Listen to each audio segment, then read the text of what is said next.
Join us now for Education Matters, a weekly look at the real people and real stories in education across North Carolina. Welcome to Education Matters, presented by the Public School Forum of North Carolina. I'm Keith Poston. E-cigarettes, vaping, juuling, whatever you know it by, their use is skyrocketing among students. Last week, North Carolina became the first state in the country to file a lawsuit against popular e-cigarette maker Juul Labs, alleging the company is downplaying the potency and danger of nicotine and illegally targeting young people through its marketing and advertising. This week, we're joined by North Carolina Attorney General Josh Stein to discuss the lawsuit his office filed against Juul and what he hopes to accomplish. And then we're going to talk to one of the state's top public health officials about the growing use and risks associated with vaping, and to a Wake County Schools district leader about how they are tackling this epidemic in our schools. Before we tackle our main topics, we open with Edlines, our quick scan of education headlines across North Carolina and the U.S. According to new data, the demographics for the second year of the new North Carolina Teaching Fellows program looks much like its first year, with the vast majority of fellows being white females. The numbers come out at a time when there is increased focus on the lack of diversity in the state's teaching workforce, where the student population is more than 50% non-white. Of the 133 spots this year, 81% are white and 86% are women. There are bills pending in the General Assembly to expand the program and include historically black colleges and universities that were excluded in the initial launch.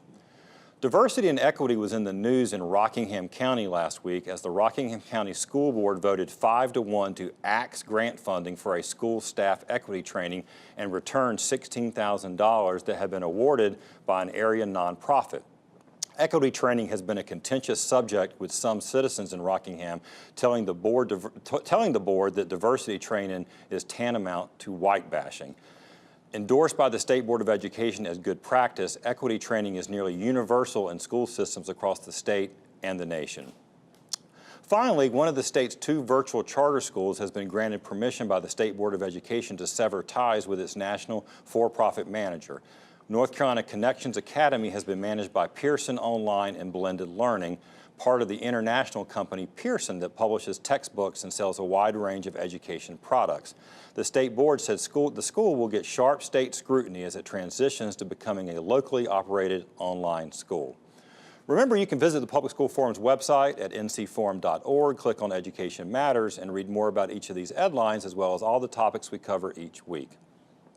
As I said at the top of the show, last week the state of North Carolina filed a lawsuit against Juul Labs. That's the company that manufactures most of the e-cigarettes used today, about 70% of the market.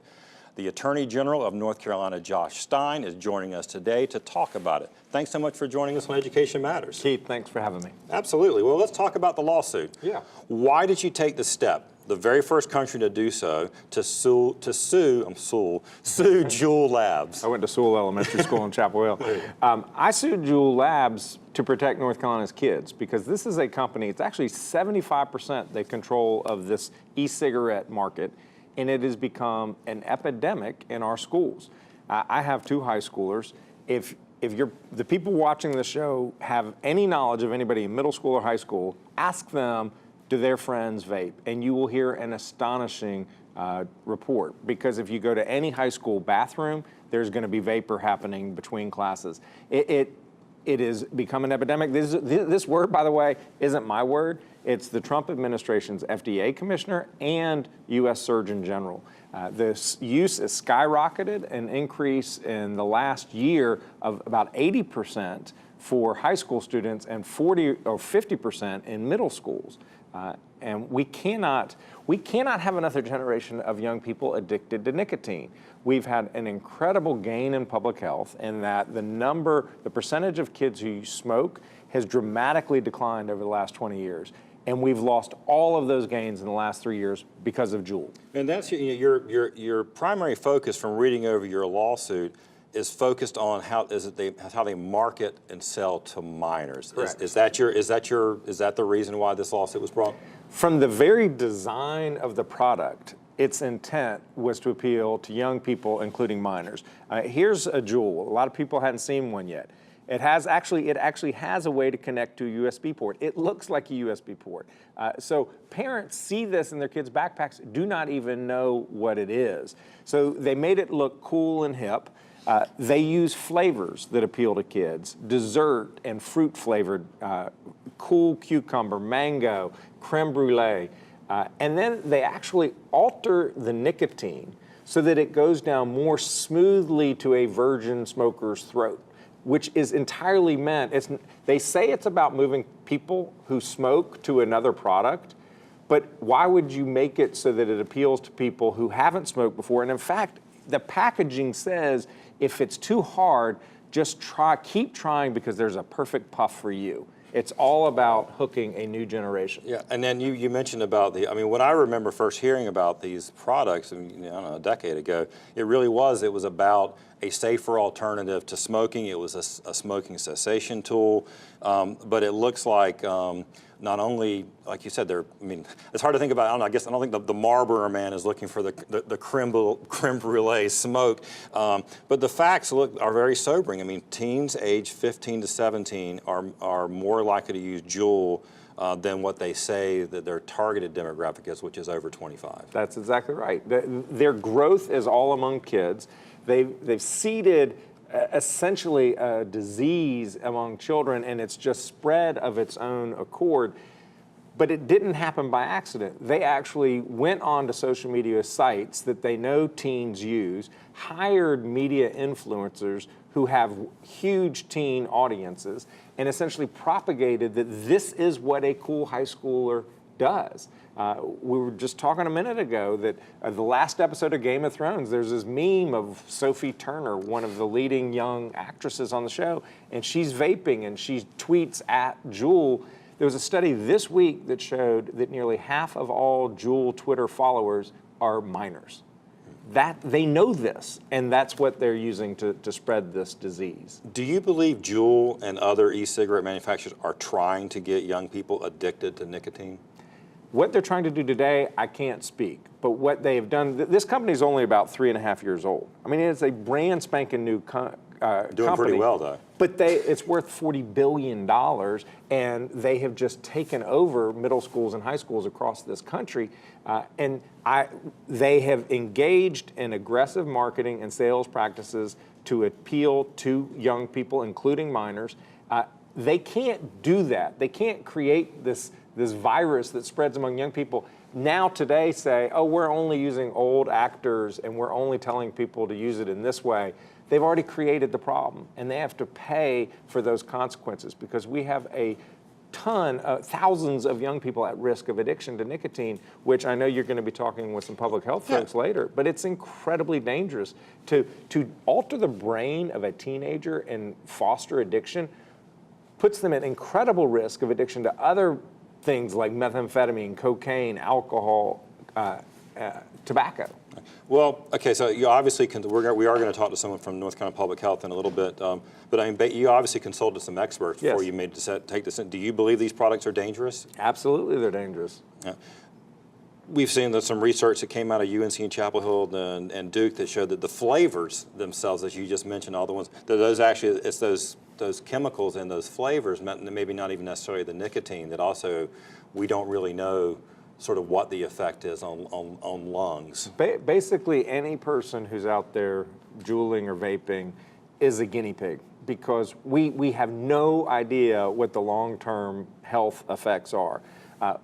Everyone theorizes that they are less dangerous than smoking a cigarette, and because it's water, it's vapor, right? That's what it sounds like, right? And likely it is less dangerous because we know smoking cigarettes will kill you. It causes lung cancer. But to heat up a flavoring, a chemical, and inhale it in your lung is totally different than putting the flavoring of creme brulee in a food and digesting it through your digestive system. Your lung, your pulmonary system is totally different respiratory than your digestive system.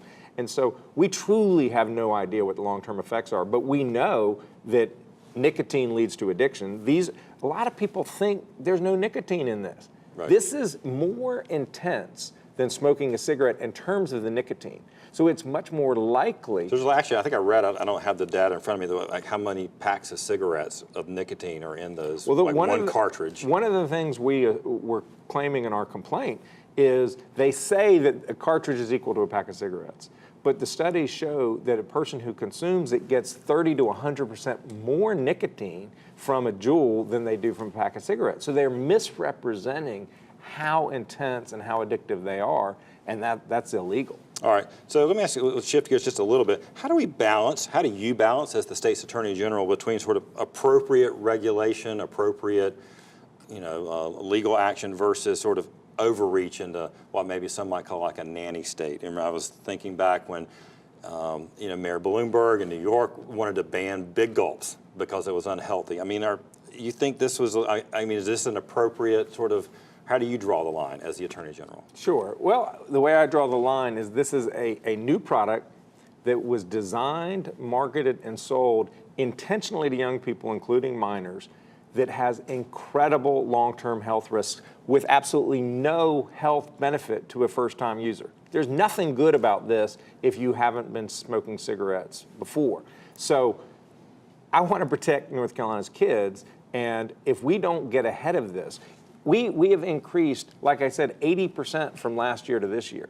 We know that 19 is going to be a substantial increase over 18. If we don't get ahead of this, we're going to have an entire generation of young people addicted to nicotine and all of the negative health consequences that result. And I cannot sit here as the Attorney General of North Carolina, see a company engage in unfair and deceptive trade practices that are hurting our people and not take action. All right, as we wrap it up, you announced this lawsuit last week, but just this week, Senate Majority Leader Mitch McConnell, Tim Kaine, Democrat from Virginia, Hillary Clinton's running mate from a couple years ago, they both announced a bill together to raise the nationwide minimum age for all tobacco products from 18 to 21. Do you support that? Do you think that's something we should do in North Carolina? Strongly. What's kind of interesting is you see Mitch McConnell, Kentucky, Tim Kaine, Virginia, Josh Stein, North Carolina, the three leading tobacco states in the country. But we all agree that we've got to keep tobacco away from young people. None of us are trying, I'm not trying to ban Juul. Right. I'm not trying to ban cigarettes. I'm trying to keep them from being sold to kids and getting these products out of our high schools would be a huge step forward in public health. Well, thank you for being here. We're going to be watching the lawsuit unfold, and maybe we'll have come back on when things heat up. Thanks, Chief. Appreciate it. After a brief commercial break, we have two guests to help us understand more about these e-cigarette risks and are there risks. Spoiler alert, there are risks. But before we go to break, see if you can answer this question. True or false? Teens who use e-cigarettes are more likely to smoke regular cigarettes.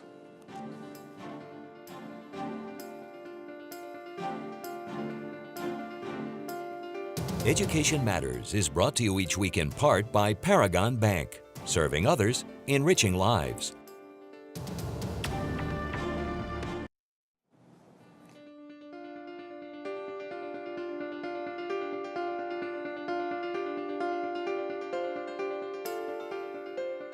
Did you correctly answer true? Originally marketed as a way to quit smoking, research now shows that teens who use e-cigarettes are actually 7 times more likely to smoke actual cigarettes. We're going to continue our discussion now and focus more on both the risks and efforts to reduce student use of e-cigarettes. We've got Dr. Susan Consagra. She is the Section Chief for Chronic Disease and Injury, North Carolina Division of Public Health. Next to her, Brian Glendenning. Brian is the Senior Administrator for Healthful Living, Wake County Public Schools. So thank you both for being here. Obviously, you were aware of the lawsuit last week, and you just heard the Attorney General. I want to start with you, Dr. Consagra. Vaping has been promoted as a safe alternative to smoking cigarettes. Is it? It's not. And, I want to talk about that use of the word safe. It is not safe.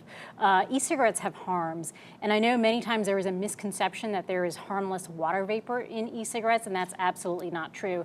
Particularly if you look at youth risks of using e-cigarettes, Surgeon General put out, an over 250-page report about some of the health impacts, and there are numerous health impacts that we already know. For example, they increase the likelihood of mood disorders, they decrease impulse control, and they affect the parts of the brain that are responsible for attention and learning. So they have very real health risks for our youth. Yeah, one of the things that I saw, and I think we're going to pull up some of these on the screen, that daily e-cigarette users have twice the risk of a heart attack, and that's according to the American Journal of Preventive Medicine. They also mentioned there's some DNA damaging chemicals in saliva from using these products that can cause oral cancer. I mean, again, I came into this really not knowing a lot about this product, other than I was kind of like a lot of people, I bet, maybe some of our viewers. It's water vapor, Yeah. and it's not like firing up a Camel unfiltered, right? But it's there's some. What are the biggest risks, and are the risks different for middle and high school students versus, say, people in their 20s and 30s? Yeah, so some of the risks, in addition to some of the things I've already mentioned, the chemicals in cigarettes themselves cause risks. So, for example, e-cigarettes have been found to contain benzene, which is commonly found in car exhaust. It also has heavy metals in it, like nickel, tin, lead. And there's also very fine particles that, when you inhale an e-cigarette, gets very deep into the lungs. And those particles have also been shown to cause damage to the lungs. So those are really real risks. And in addition to those inherent risks, we know, as you mentioned, that e-cigarettes also increase your likelihood of using other tobacco products, so combustible tobacco products, and we already know the health impact of that as one of the leading causes of preventable death. And not only just combustible tobacco products, actually in the Surgeon General's report, they're also showing research now that it really primes the brain for addiction to other things, like even cocaine. So obviously lots of health risks. Brian, I want to go to you. Largest school district in the state. You've heard the numbers. What are you seeing in Wake schools in terms of use? Are you mirroring the national trend in terms of big spikes in usage among middle and high school students? So we don't have that local data at this point. That is still something that we will get over the next year or two, and in the coming years. What we do have is North Carolina data, and from my standpoint as a school administrator in charge of health education, over the last 7 years when I've been doing this job, I have not received as many student calls, parent calls, school administrator calls saying, this is a major issue in our school and we need some help educating students. What can we do, and what are some things that we can put in place? And we cover all health topics and health education, and this has been really a hot button, particularly in the last 2 years. Well, but talking to teachers, it's like I was in a teacher's classroom recently. A lot of teachers, they always have their drawer of all the things that they take away from students during the day. I mean, now they're full of these these little jewels. What is the official policy of Wake in terms of use or even having them on you? Because let's run. It may sound quaint, but it is illegal to sell these products to someone under 18, but they're all over middle and high school. So I mean, is it a punishable offense in Wake County to even have one on you? It's a punishable offense because it's a tobacco product. So we've, I think it was in June of 2018, they included in our student code of conduct the actual words e-cigarettes in that policy for student code of conduct. So it's considered a level 1, which is kind of the lowest level behavioral offense that a student can have in a school. So it's a school-based decision on how they would handle a lot of that. If it becomes habitual, they have some greater ways of punishing kids. But from my perspective as an educator, I want to get in front of it before we get to a point of having kids get punished for using. We want to make sure that kids have the right tools to understand exactly what it is that's going in their bodies and exactly what's going on and how it's being communicated to our youth. Well, and let's get to that point about education, because you've done some. There's been a lot of students who are using these. There's a huge increase in usage. They don't really understand nicotine, or even what it is, or that they're even intaking that. Yeah, there is this misconception, again, that they feel that these are harmless and they have water vapor, and that's simply not true. And if you look at the state data, we've seen a 900% increase over a span of 6 years. And there's few things that you see increase that rapidly. And as a public health official, I don't use the term epidemic lightly, but this is certainly one of those things where we are seeing an epidemic of e-cigarette use among youth. And some of the policies that we have in place at a state level, just to add on to some of the things Brian mentioned, we have a tobacco-free schools policy in North Carolina, so grounds are supposed to be smoke-free. There are certain educational programs that we support and promote that meet standards for educating our youth and also parents and teachers around these products and what they contain. So, you know, certainly, yes, there is this misconception, but that is simply not true. Well, and I guess we have a lot of parents that watch this show and teachers. I mean, so parents, from your view, should look at these Juuls, these e-cigarettes, no differently than they look at cigarettes in terms of it being a tobacco product? Yeah, and in fact, the data is showing that if you use e-cigarettes, it increases your likelihood of using actually combustible tobacco products as well. And so I think for both there's reasons, not just the inherent risk of the e-cigarette, but also the risk of transitioning to combustible tobacco products and facing a lifetime of nicotine addiction. I think there's a really real concern that parents should have about youth use of e-cigarettes. So what are y'all doing in Wake County schools, Brian, to educate students? I mean, look, I have an 18-year-old. I mean, they know how to eye roll. I mean, do they believe? Do they listen to just your normal education programs about this?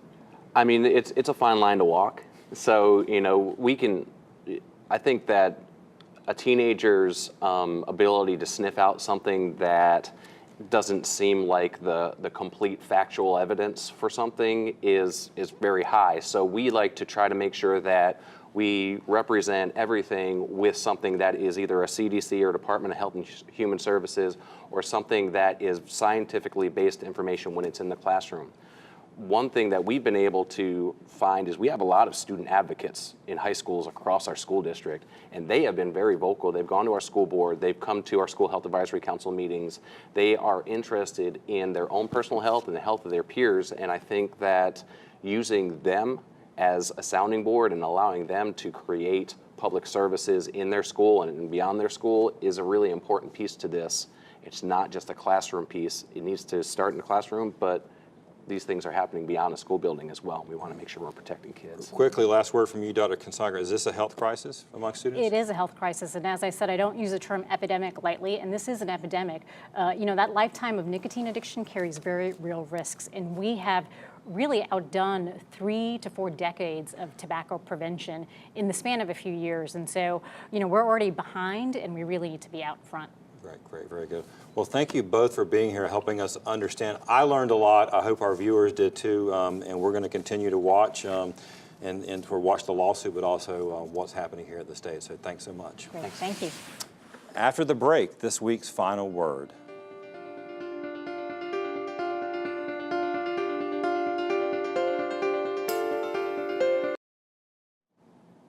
One of the cool things about hosting this show is sometimes I get to schedule guests about subjects that I want to learn more about, and this week was definitely one of them. I was aware of e-cigarettes, but I'd never used them myself, and my largely uninformed view was that they were safe since the smoke, you know, comes from water vapor, hence the term vaping, and certainly they must be safer than smoking cigarettes. In fact, when I first recall hearing about them, they were mostly being marketed as a way to quit, you know, much more dangerous smoking. But it's clear that companies like Juul have moved far away from beyond helping people quit smoking and are focused more on creating more customers who crave and are addicted to nicotine. Cigarette use had been sharply declining for years, as you heard, but now these new e-cigarettes have reversed literally decades of positive trends. What we already know about e-cigarette risk should give us pause. Look, it hasn't been that long ago when Big Tobacco was downplaying the dangers of smoking and manufacturing phony studies to tell us they were safe.